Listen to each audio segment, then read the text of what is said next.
Hi, everyone. My name's Kathy English. I'm the chair of the Canadian Journalism Foundation. First of all, a happy Lunar New Year to all of those who celebrate. It's my pleasure today to welcome you to our first J-Talks webcast of 2022. News for You, how TikTok is helping newsrooms reach new audiences. Thank you so much for joining us for these important conversations exploring pressing issues in journalism, including new approaches to our craft. We're so grateful for the generosity of our exclusive J-Talk series sponsor, TD Bank Group, for making all of these conversations possible. Thanks also to our in-kind supporters, CPAC and Cision. If you would like to support the work of the CJF, you can donate now or at any time on the CJF website.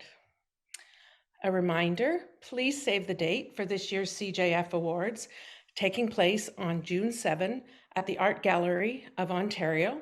Fingers crossed, we'll be live. Stay tuned to our newsletter for updates in the coming weeks. Today's program is 45 minutes long. You can submit questions for our speakers anytime via the tab on your screen. If you'd like to tweet, and we hope you will, our hashtag is JTalksLive. And now on to today's program. TikTok has quickly become one of the most popular video sharing applications in the world, with more than 1 billion active users, 67% of whom are under 30 years old. That's a really valuable audience. Many newsrooms are now using TikTok to reach new audiences. So today we welcome a panel of trailblazing, stellar storytellers who've thrived on the platform. I'm delighted to welcome them all. Joining us from Washington, D.C. is Dave Jorgenson, video producer at The Washington Post. From Toronto, Ontario, Evy Kwong, audience editor at the Toronto Star. And from London, England, Sophia Smith-Gaylor, senior news reporter at Vice World News. They'll all be in conversation with Elamin Abdelmahmoud, host of CBC's Pop Chat. It's such an honor to have you all with us today. Thank you so much. Elamin, over to you. Thank you so much for that introduction, Kathy. Y'all, I'm excited to do this. I'm excited to talk about TikTok and talk about the ways that it is changing newsrooms, mostly because when I talk to journalists, the existential question is like, where do I go if I want to go to the audience? And regrettably, as I see more and more people on TikTok, more and more journalists that I know are like, that's not for me. I'm choosing to get off the ship here. The ship may continue on without me. And we don't want that. We would like to fix that a little bit. And so today we have three excellent journalists who are using TikTok in a wonderful way, in a really engaging way. Before we get into that conversation, why don't we start by showing off some of the work that they've done. So these are just some examples of how these journalists use TikTok in their craft. Once was a ship in the Suez Canal that got even more famous than Paul Mescal. The 400-meter long Ever Given got stuck diagonally. How can one blocked waterway stop 12% of global trade? The alternative route around the Cape of Good Hope takes 4 weeks.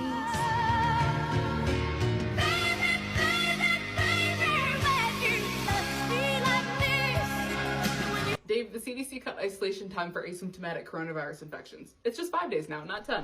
We can go? Oh, okay, yeah. Tucked away in Toronto's Parkdale neighborhood is Isla's, a Filipino bar and grill serving authentic dishes. This is their signature dish, the Budeli for Two, which features a whole fish snapper, chicken barbecue. Okay, I think the question on everyone's minds before we even continue on is, Sophia, did you do all the harmony parts yourself? Yeah.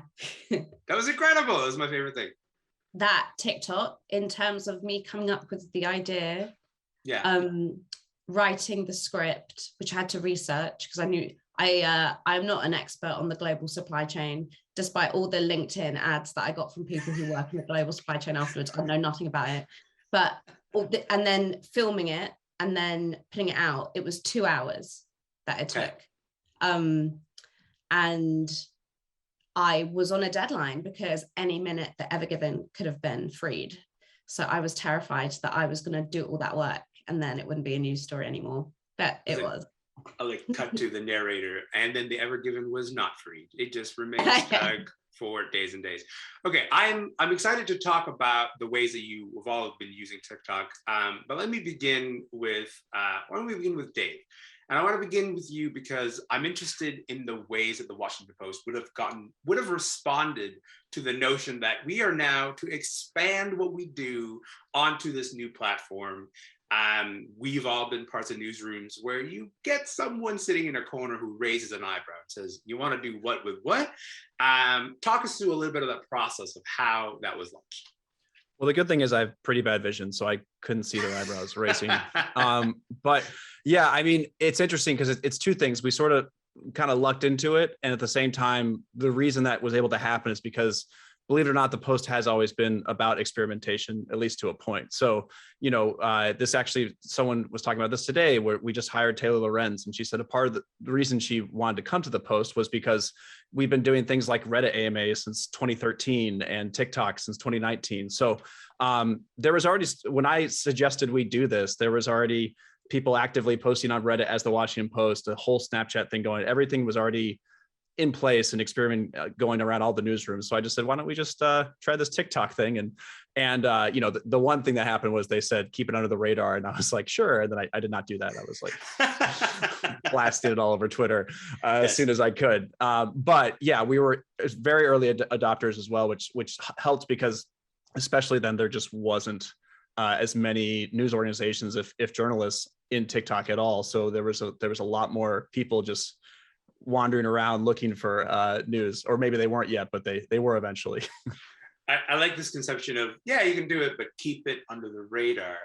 So, Sophia, when you started doing this with the BBC, was that also like a similar approach of like, sure, we can try this, but like, let's not associate this with the main brand. Like, let's not like, be full-throated supporters of this kind of work in journalism?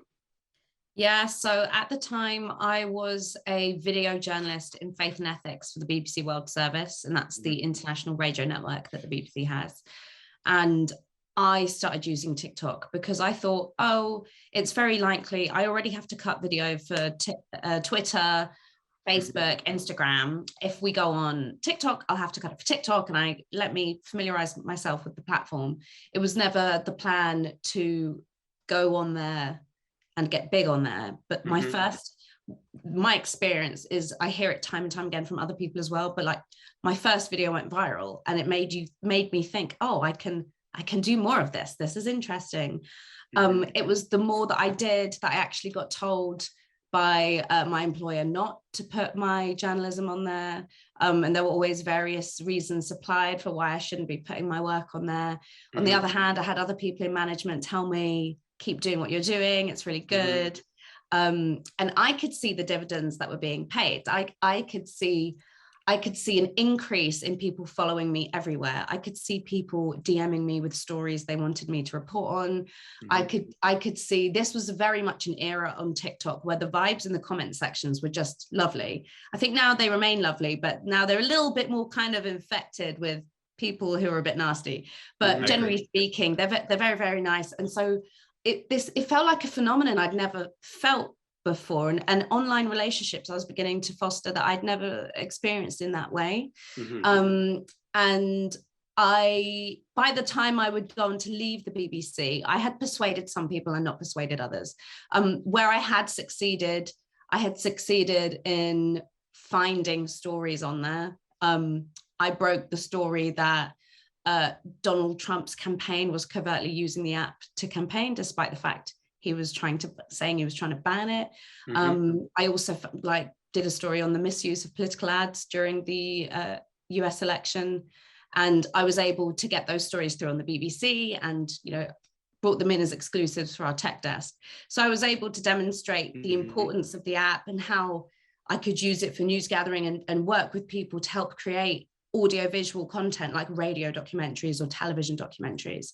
But ultimately, I did not succeed in persuading BBC News to get on TikTok. I have to say that this sort of bristling relationship between newsrooms and new emerging platforms is like a tale as old as time. I have to imagine that when they were beginning to put news on the television. Someone was like, wait, you want to do what? Like, news exists like on paper and nowhere else. And also maybe just the radio. Evie, I want to talk to you about the response that you got in the Star in terms of saying, okay, I'm going to foster our community here and I'm going to sort of build it up from the start. And this is what we're going to focus on. How did you have to sell it in any kind of way? To be honest, like, I'm just going to bring it to this guy, Dave. Like, we saw that on the Washington Post. They were like, yo, what are y'all going to do about this? And of course, I was already on it by myself, you know, like, sure.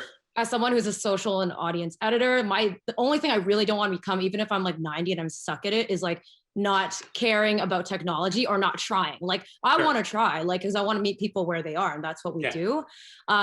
So I really have to shout out, you know, people on our team to really try to push it. So, you know, we hired a lot of younger journalists on my team. That was really important. They're actually Gen Z, and I'm on the cusp millennial, so they know way more than me. But basically, because you know, we were able to come together and really think about new strategies, which really is about like hiring new people, you know, like people straight out of school. Like, I don't need people with the same experience to, you know, who have done it for years. I want people who are fresh and new. And so my team, which consists of 3, and we do all posting, we also write stories. So like on TikTok, we don't just focus on TikTok, but we at least try to get one out once a day, which is, you know, for a local newspaper, a little bit more difficult, but we try. And like, I really have to shout them out for giving great ideas. But really it's because people trailblaze. Like, Dave, thank you for, you know, doing all that stuff and like really showing like news could be funny. And we still are kind of trying to mold that, because we're like, we can't be him. Like, we're not him. Like, maybe you can find someone like him.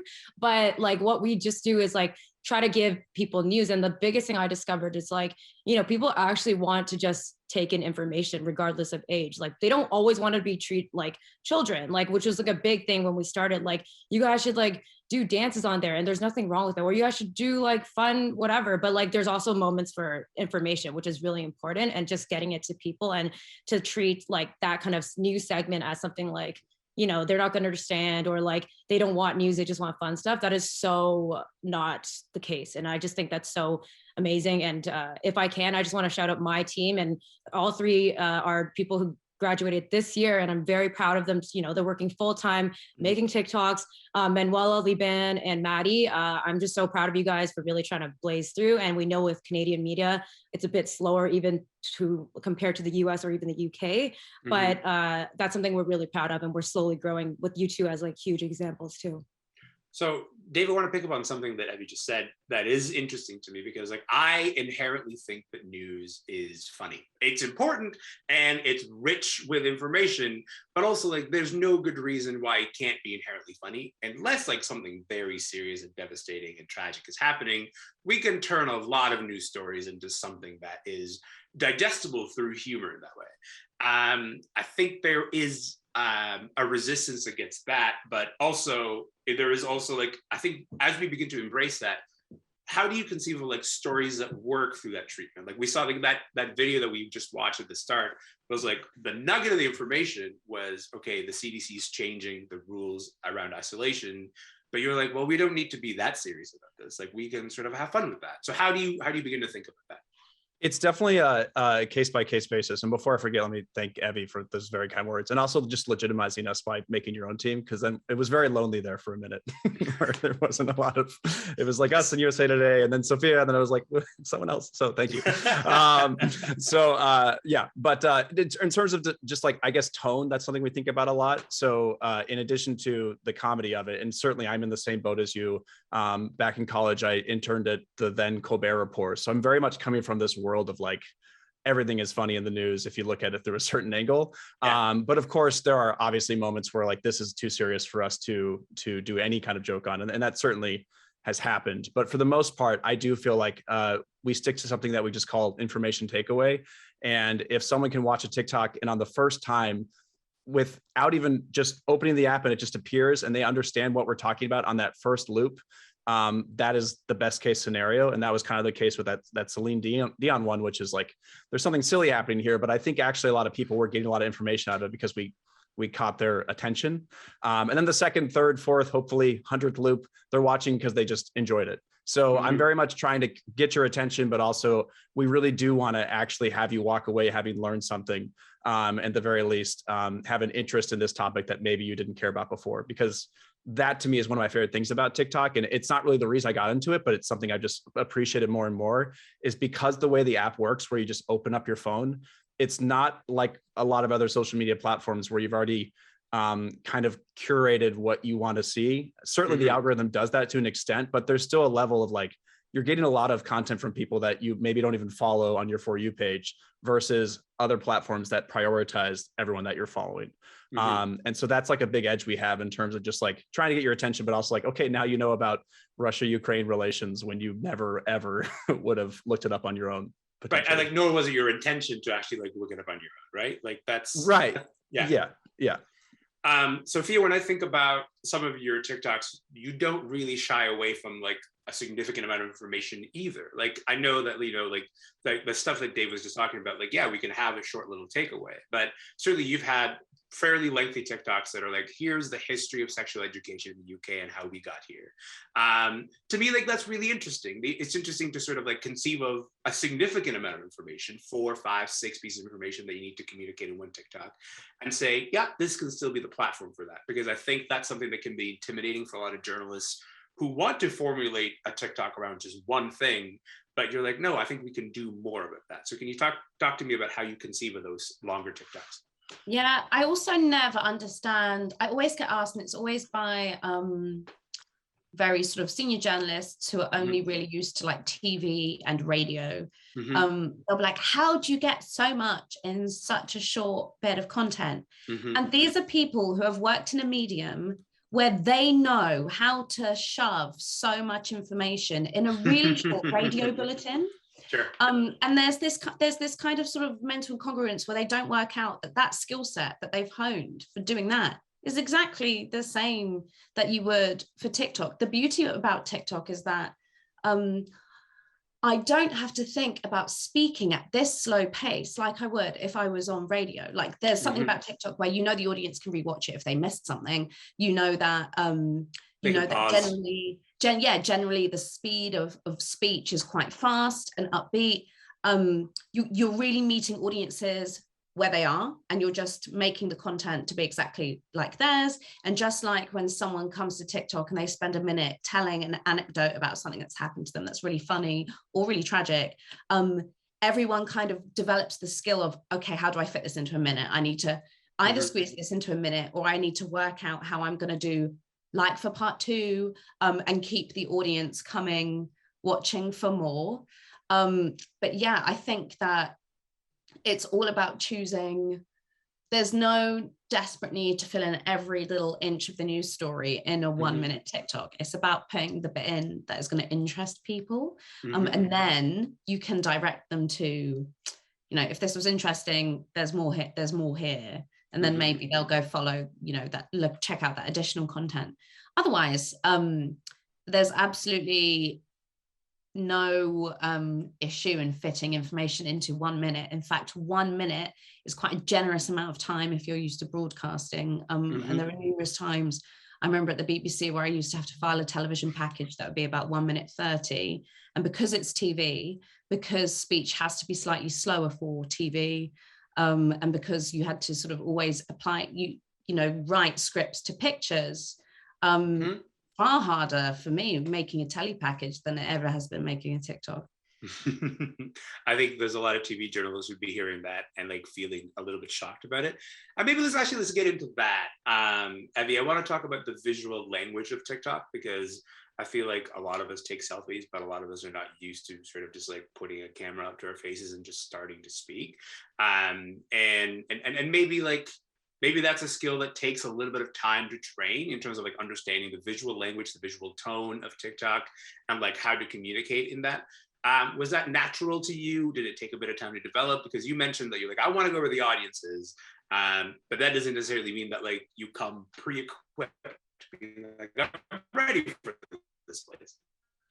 Absolutely not. I think the first video, which was just a straight shot, like was not just a straight shot, like just segments of 5 seconds, 10 seconds, took me 2 hours. And I was like, this is not right. Like, this is crazy. I don't know if I can do it.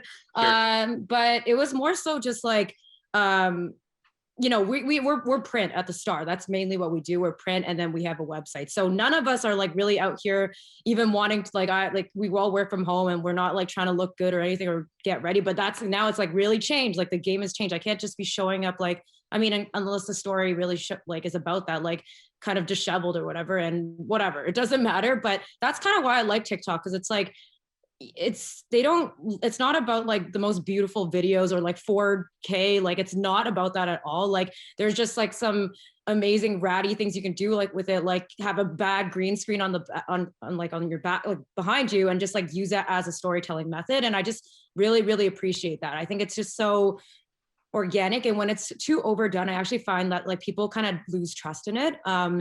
So what we tried to do is just like, we're just being really straight with the news and just being like, here's the news if you really need it, like COVID stuff, blah, blah, blah. But we haven't, you know, tried experimenting with, you know, a big thing that we do there is Star Eats, which is like we go to places and just explain different cultures' food and how to eat it. And that's like something that we think is amazing, because in Toronto, we really hold ourselves high for being, you know, extremely diverse in terms of our food. And also we love our food. And so just giving people like on-scene stuff, and also just like really working with our iPhones. Like I'm not asking for a big camera crew to come out here and like do all this stuff. Like I think that's why I love it so much more, because it's like, we do feel like we're in control as the people creating it. And there's just so many fun elements we can put in it. But there's something said that it's like, it's a barrier that breaks for anyone. Even if you're just an influencer and you're not doing news, or someone like, the algorithm works in such a way that like this person who again might have posted their first video or like their third video about like, I don't know, something like their grandma said, like that could blow up. And so like people really, I think on the app want like genuine stuff, like genuine, funny, you know, like more relaxed kind of way of communicating. And that's why I really like it. And so that 40 video, this is not like a wellness Instagram platform. It's like completely, to me, I know there's a world like that there, but it's a bit more raw and a bit more open to that, I would say. I guess like if you are a newsroom and you're considering pouring resources into sort of developing a TikTok team, I would say, Dave, that maybe you've been burned before. Maybe you've been around long enough to have been burned before by several other platforms pivoting to video and then saying, this is really important and this is really where the audience is going to be. And then like 2 minutes later, them just like piecing out and be like, actually, that was a lie and we're done here. And you're like, but I just spent millions of dollars building up this department. And now you're telling me that I just like need this like new visual language, but like it's relatively unpolished videos after I've gotten all my audience used to like, you know, text on video to be posted on Instagram that's like 30 seconds long. It feels like a gamble in that way, because you're so you're seeing TikTok blow up and you're like, the audience is definitely there, but like, why should I be there? So what's your answer to that in terms of being like, I know you've been burned before, but it's time for you to sort of like expend this energy on it? Anyone that's been in video journalism long enough has been burned at least once, if not 10 times. And so I personally experienced that before coming to the Post at my first job, where with Facebook, we were told a lot of things, including, you know, invest in Facebook Live. And boy, did that not pan out. And at the same time, we had a Vine account, which I'm very grateful that we had it, but RIP, of course. Yes. Yeah. Vine. But I'm very, that's actually how I really learned how to edit concisely, because Vine was 6.5 seconds, of course. And, but that is really where I actually picked up a lot of techniques on editing and how to do it quickly in a fast turnaround. So that's all what I'm saying here, is that was just part of an evolution. And I think TikTok is part of this evolution, but a very significant part. So sure, it could go away, but even if it did, it has had such a large impact that Instagram is already, you know, trying to copy it. Other platforms are trying to copy as best they can. So even if TikTok as an app disappeared tomorrow, that culture, that text on screen video, everything that we do on a daily basis at the Post and everyone here does, that would still exist. Else, like that audience would be hungry for it still. It's just the further evolution, and Vine being like the sort of predecessor of like, maybe we should have videos and watch them on our phones instead of our computer screens. And then Snapchat was like, what if it was vertical? And then Instagram started doing that more. Then TikTok said, what if you just open the app and it's all right there and you're just scrolling a video all the time? So I think that's where we are. And I think, I don't think that's going anywhere. It's just kind of about sort of not necessarily anticipating the next step, because that's really tough, And you can try, but also just being prepared to be flexible, not necessarily pivot, just kind of have the ability to be flexible, because TikTok itself has also evolved so much in the last 2 years in our favor as well, because it used to be, I don't know, we would try to do 12-second videos. Now, some of our most successful videos, especially just this month, have been well over 40 seconds, which is a delightful surprise. So it's working out. Let's get into that, actually. Sophia, let's talk about your audience and what you think of their expectations are. Like, what do you think they come to you for? Ooh, that's a big question. Yeah.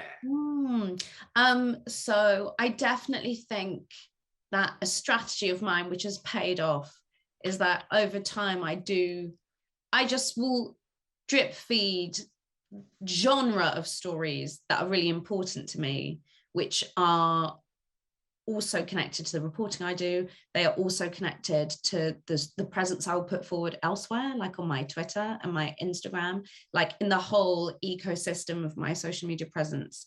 I hope there is some sense of sort of fluidity. But I definitely think that people know that I will not only use the app to talk about personal news stories I have covered, but it might have been other stuff I have encountered online and want to talk about.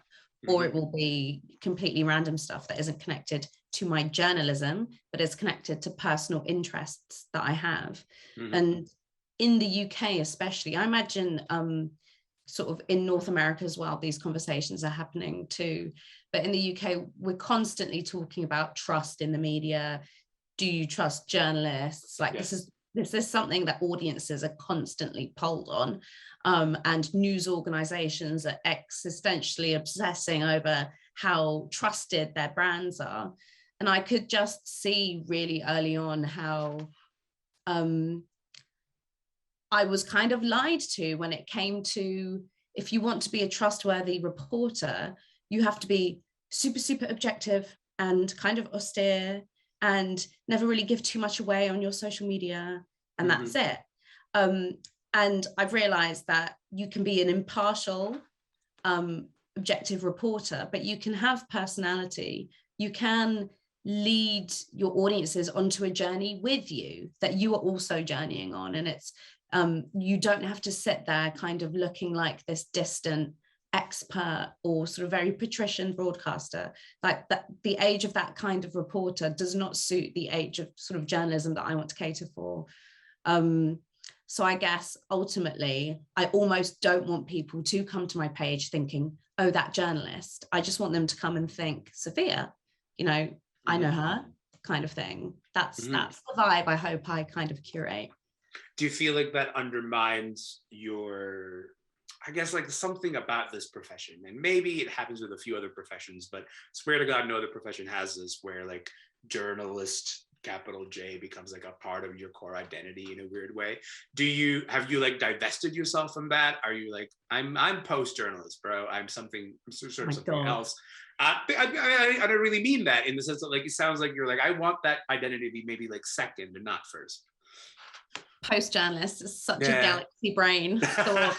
I think it's really good. It leads on to what a number of conversations are nowadays, which is journalists and content creators. Like, where's the boundary? Is technically speaking, I think all journalists are content creators. It's just the content might not be super digital. You know, the content maybe, like I was saying earlier, you might make radio docs. That is still content. But I think the opposite. I know that a lot of people will have, I know that I have like a name attribution and relationship with a lot of people that other reporters my age won't necessarily have with audiences because they aren't on TikTok. And I really do attribute TikTok to that, even though I've been on loads of other social media platforms. Nothing ever put me as in front of as many eyeballs as TikTok did. And in terms of like my personal career development, it's my ability to use the app and what I've gotten out of the app has done so many wonderful things for me. That being said, it's also never stopped me from all the investigations I've obviously done on TikTok and all the news gathering I do on there, all the times I've reported on everything from anti-vaxxers to incels gaming its algorithm. Ultimately, that's all it is. It's a tool. It's a tool I use. And ultimately, it's a tool I use that remains a platform that is frequently quite problematic. So it's like a very difficult relationship that I guess you have being a TikTok journalist, because you are intimately acquainted with the problems of the platform as well as the benefits. Evie, let me ask the same question to you. What do you think your audience comes to you for in terms of, how you conceive of your stories? So, we make sure to put out stuff like that people need to know, because I mean, I don't know if you know, we're in Ontario, which has been under, I think, one of the longest lockdowns in North America. I don't know. We're number one. Okay, so people need this information tomorrow. Like, hey, can I open up? Yeah, sure. Today you could open up. Like, it really happens like that. So we really try to move that information. And like, there's a big thing, of course, like my own, what I do on audience, and then obviously my own passion is just like, we know that there's a lot of trust to build back with people and to build new trust with younger people, people of color. And that's a really, really important thing to us. And like, because there's social media exists, like that's given a lot of those kind of people a space to have a platform to share something. And I think one thing that TikTok has also given us, like our audience is pretty wide. I really like hope and pray it doesn't turn into our Instagram audience where there's like a bunch of spammers and stuff. You just can't deal with that. It's kind of going there a little bit, like some stuff about like Forex trading. I don't even want to ask, just spam basically. But there are really engaging conversations in the comments. There's like long threads of people talking about different things, and they are of different ages. But one thing that we do know is that we are seeing people, gravitate towards our stuff who are younger, and also like people who feel like, journalism has never served them. And to be honest with you, when I grew up, I didn't read major newspapers. My family didn't see themselves reflected, so I didn't read that. So what I want to do is just make sure that we get the information out to people, and like the two are saying, meet people where they are, because it's so important, and regardless of who you are. And one thing that we also use TikTok for is we also get stories from there. And we saw how like a lot of Canadian Indigenous, creators found their, like, not found their voice on there. They've always had their voice, but were amplified by that app, when for so long they've been saying the same thing.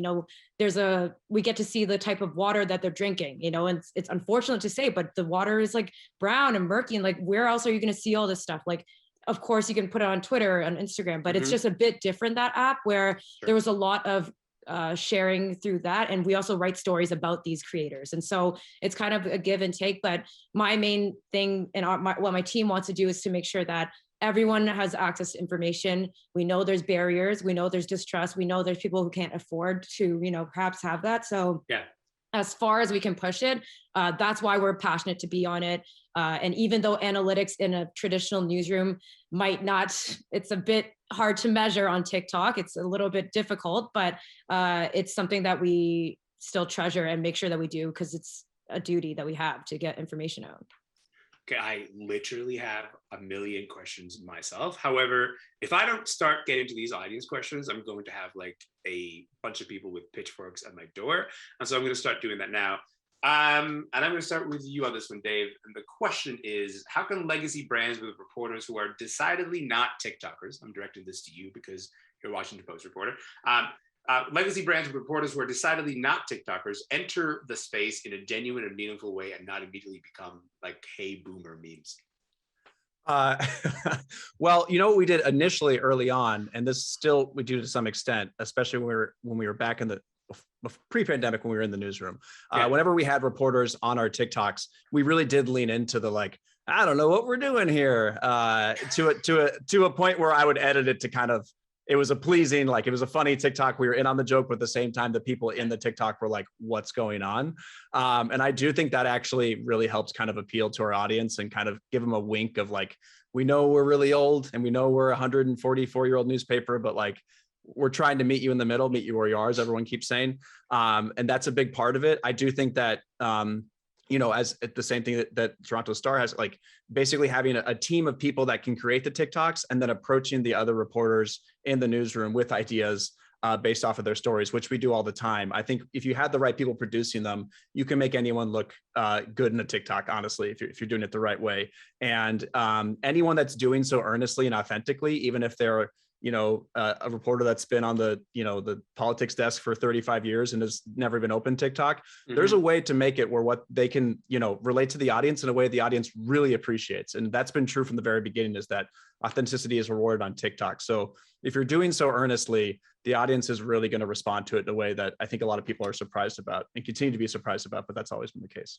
I think earnest is a really good word in that sense, because it is a pretty earnest platform. And like, it's very welcoming of earnestness in a way that, like, Twitter is not. Like, Twitter is really about irony and about snark. And it's like, exactly, you can do that certainly on TikTok, but it's like not inherently, not receptive to earnestness. This question is for Sophia. It's from Kat, and Kat asks, you mentioned TikTok can be problematic. Whoa, boy. The question is, in what ways do you see the app being problematic? And like, let's take 2 hours doing this, because boy, that's going to take us a long answer, but go for it. Yeah, I mean, a lot of the reasons the app is problematic are the same reasons that all social media platforms are problematic. So I think a lot of the criticisms we can raise against TikTok, we can raise against the others. That being said, because of the way that its algorithm works, it does seem to rapidly amplify content it should not be rapidly amplifying. Can you think of a recent example, perhaps? Yeah, I mean, something that I've been looking at and I'm keeping my eye on continuously is just misogyny online, generally speaking. But I did find there was a trend that was, it was coming onto British ForYou pages. I could see it had been on Australian ForYou pages as well. So it was like a kind of English language trend. And it was just an awful misogynistic trend that you would have thought would have been taken down at this point, and the hashtags associated with it and the emoji associated with it would have been somehow sort of addressed, and they weren't. And then it invariably takes me trying to report it in the app, and then it's like, this doesn't violate guidelines, and then I contact TikTok and I say, hey, and I give them 7 videos, for example, and I'm like, this is problematic. And then always before actually I get a right of reply, I will see that the videos have mysteriously disappeared from the platform and that they've already taken action before responding to me. Sure. And the other issue I would say is that the lack of transparency in general about, rumored shadow banning, it just leaves a lot of room for lots of allegations to be made against the platform. And we truthfully don't know if they're right or not, when certain times, certain content doesn't seem to perform as well as you would think it would. And then if this tends to be overwhelmingly suppressing certain communities, that's deeply upsetting. And needs to be addressed, whether it's by algorithmic design or by algorithmic fault, it needs to be addressed. So those are sort of 2 examples that come to mind quickly. Yeah. Evie, in terms of your use of TikTok, this is a question from David, and it's like, so TikTok can be this game-changing tool to reach Gen Z. Is it at all useful for finding stories and young people as sources? Has that come up at all in your line of work or no? Oh, for sure. Like, we're constantly hoping to obviously always hear from new people. I think that's something that we always, want to do. And before TikTok, we did, look around Twitter, but, it's not, for some reason, it's obviously the same sort of pool of people, but, Instagram as well. But yeah, TikTok has actually like given us ideas, and there's actually just like, there's just like groups of people and like influencers that are doing really positive and great things that you're like, oh my gosh, this person like lives down the street from me, or like they live in Mississauga, which is like, a suburb of ours, and they're just here dancing, and it's just like that's a profile piece. Like, that's really amazing. I think one that we're working on it, because it's something that's just so fascinating to me, is like someone named Coupon Cutie Canada, who is the ultimate cutie couponer. Like, I don't know, she's a couponer and she gets all these deals, and like I use those deals. That's cool, and like I want to write a piece about her. I want to know what she does all day. Like, she sits at home with her coupons and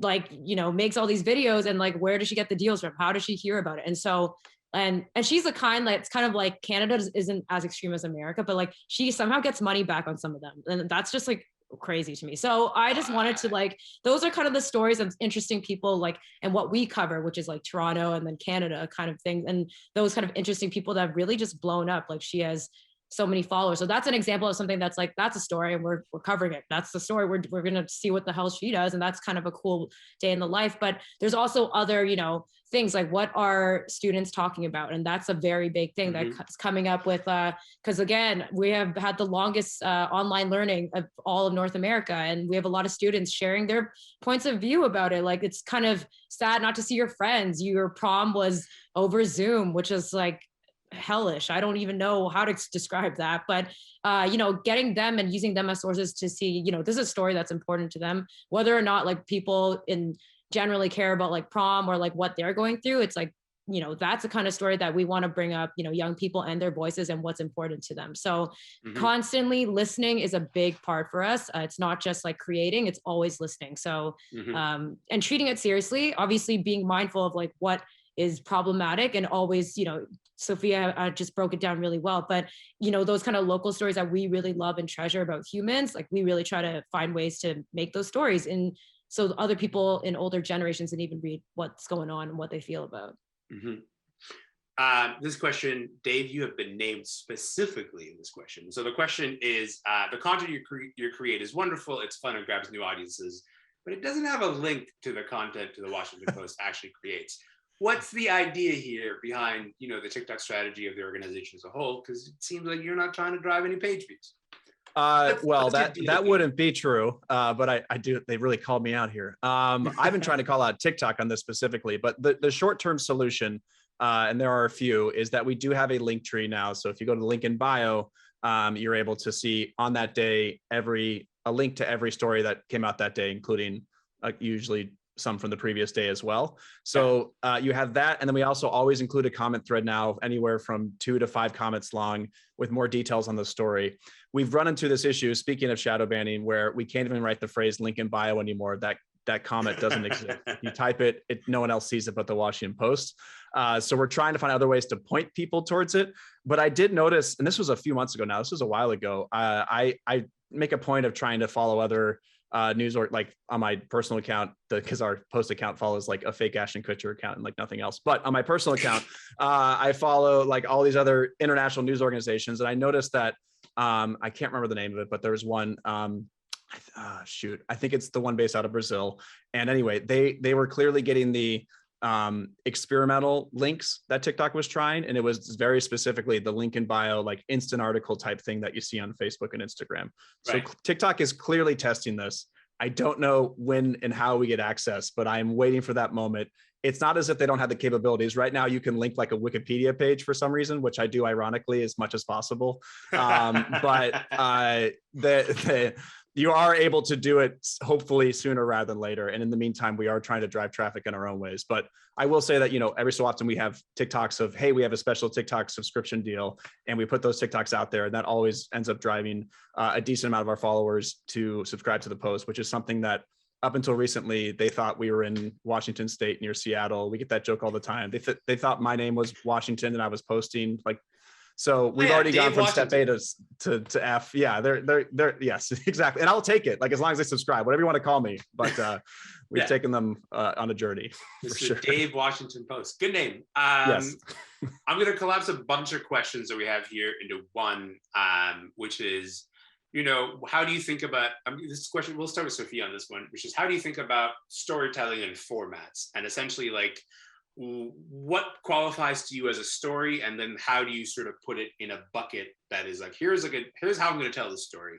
It you know, it involves this genre or this kind of storytelling format.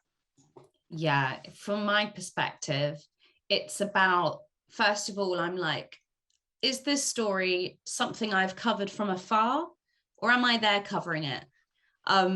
So the majority of the time in the pandemic, I've obviously been covering it from afar. And a lot of the stories, a lot of the reporting that I do, you know, I do a lot of reporting on like sort of more digital culture stories. So inevitably they're digital based. But there has been times, like there was a TikTok that I made that it was one of those instances. Sometimes you make a TikTok that goes viral and you upload it to other platforms like Twitter and Instagram and it does nothing. Like it's so not meant. It's so TikTok specific. This was an example of a video that did really well everywhere. But I was at COP26. I was covering the climate conference that was happening in Glasgow. And there was just a really good opportunity to film some things that I'd observed and do it in what would be a fairly traditional like vlogging style. Like you're just filming yourself and then you're filming yourself walking around and you're explaining things to camera. That's obviously one way you can treat it. But if you're from afar, you know, you can do it in a again, still a fairly kind of traditional explainer format. You just do it in the TikTok way. You may wish to actually highlight, you may want to bring off TikTok content into the app. So you might want to use sort of image overlays. You may want, I like increasingly doing this now, but with my, you know, fairly new job that I now have with Vice, I will screenshot the headline and the Vice logo, and it has my name, and I'll be able to say, you know, I can visually show my audience straight away, this is my latest story. And that's a kind of, you're immediately establishing with people who may not know who you are. Oh, right, she wrote that. Yeah, she'll know what it's about because she did it. I'll stick around and I'll listen, kind of thing. And then at the end of all those ideas, I always have an eye on trends. I mean, this is what Washington Post just does super, super well. Always is so good at adapting trends to like a journalistic niche. And with me, like sometimes there'll be something that I think, oh yeah, that's great. That actually happens to really go with this story that I'm working on this week. And then other times that marriage just doesn't happen. It's a hard fit, and the busier I am, I obviously can't keep on top of trends in the way that I would like to. And that's just a quick note to make about time. This all takes so much time. So when I was at the BBC, I was always doing it in my spare time. Like I was doing it in lockdowns, in lunch break, and then after work, something that I can do because I have no dependents. I didn't have to go and look after kids. I didn't even have to go like, you know, look after a dog after work. I could just sit down and TikTok to my heart's content. It is very time consuming in a way that perhaps making good quality content for Twitter and Instagram may not necessarily be. What about you, Evie? How do you think about that question? How do you think about the question of like, okay, here's a story format. I think this is a story. I'm going to put it in that kind of genre. Yeah, I mean, even when it comes to what kind of story. So again, I said like breaking news and really clear info, and just the way we decided to, you know, use the words and how we're talking. I'm just going to talk to you like I'm your friend, like, hey, restaurants are open tomorrow, but wear a mask and show your thing, you know, like that's kind of the way you just have to do it. Because again, like I think personally, like if you say too much and like jargony stuff, like people are just like totally lost. And that's the whole point of like why some people don't like to read traditional ways and want just like a very easy way to listen to something or hear something.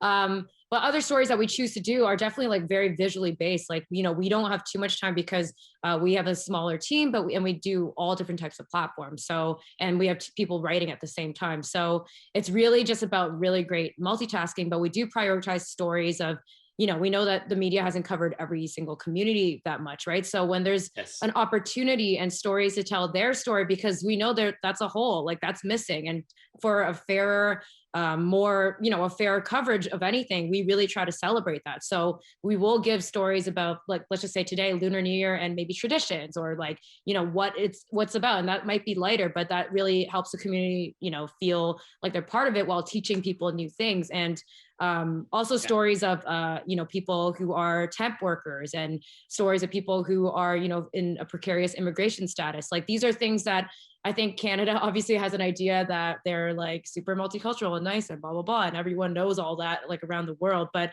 there's real stories where that clearly isn't true. And so those stories actually resonate so widely with people, international audiences. They're like, oh my God, I can't believe Canada could be like that. So in our decision making, a lot of that has to be like stories that are human. Maybe it's a very focused level where it's about one family, one person, to give a bigger idea of what actually can go on multiple times and all over the place around Canada. But those kind of profiles that come with amazing photos, even if we're able just to convey their story and, all the work that our reporters do to get that story anyways, there have been things that like we've seen a video do really well. And we have a reporter named Nicholas Kung who does immigration. And often what he's able to do is like actually stop them from getting deported. It's actually really quite amazing. And it's like the more amplification there is and the more sharing that is, it just helps people understand what the issues are in Canada /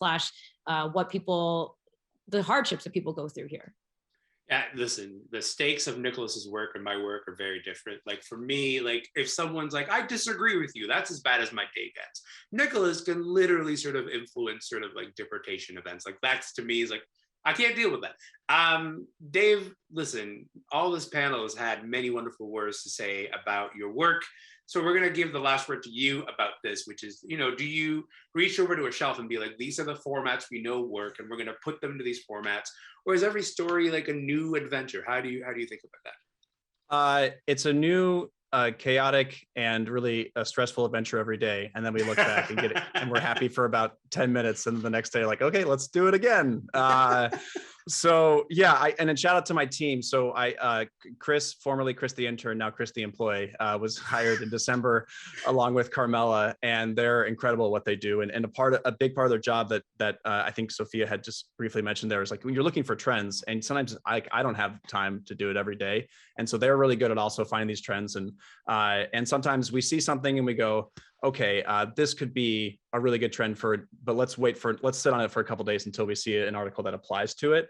But the big overall rule is like, if you are doing a story, whether it's an original script or based off of a trend or something in between, or based off of a 90s sitcom, which are like 80% of my TikToks, then whatever you're doing in that TikTok, it needs to be clear that you are having fun while doing it or you're engaged. Because going back all the way to that authenticity, like sometimes it's really easy to get kind of caught in the sort of just every day of it all. And you're just trying to because we put out 4 TikToks every day and you're just trying to keep up to that totally made up measure that I made, by the way. Like I just said, we're gonna do 4 now. And we started at one point, it was 2. I don't know why I do this to us. Anyway, you're trying to meet that goal every day. And if you're not engaged or having fun in that TikTok, it's going to show and people are going to understand that. And like, the TikTok you showed at the top of this, like I was clearly having a ton of fun with that one and it showed. and at the same time, it's also like, you're getting the information that you want out of it. So we really try to prioritize that above all else. And then after you've shot it, that's when we get to the nitty gritty of editing and making sure that we have something that we're proud of. So there's a lot of thought that goes into all of it, but it's always worth it. It's definitely one of any platform I've worked with. It's the most rewarding, especially instantaneously, which, it's pretty good for my dopamine for sure. I don't know if you guys heard that, but that is the sound of many hiring managers slamming a desk and saying, get me the youngest person on my team so that they can begin figuring out this journey. Thank you. Thank you, Evie. Thank you, Sophia. Thank you, Dave. Thank you for taking us through the journey that is TikTok. This has been great. Thank you so much. Thank you. Thanks. Appreciate it, y'all. And thanks to everyone who sent in questions and participated in this. This has been such a delight. I hope that we took away a lot that we can sort of like begin to apply in our journalistic practices. If you like what you saw, we'd like you to join the CJF's next JTalk live event, which is Reporting on the Ground in Afghanistan. That's on February 22nd. And a reminder that you can find videos and podcasts of these past talks on the CJF site. And stay up to date on all the events. Sign up for the newsletter or follow CJF on social media. My name is Elamin Abdelmahmoud. It's been a ride, y'all. Have a good day. Bye.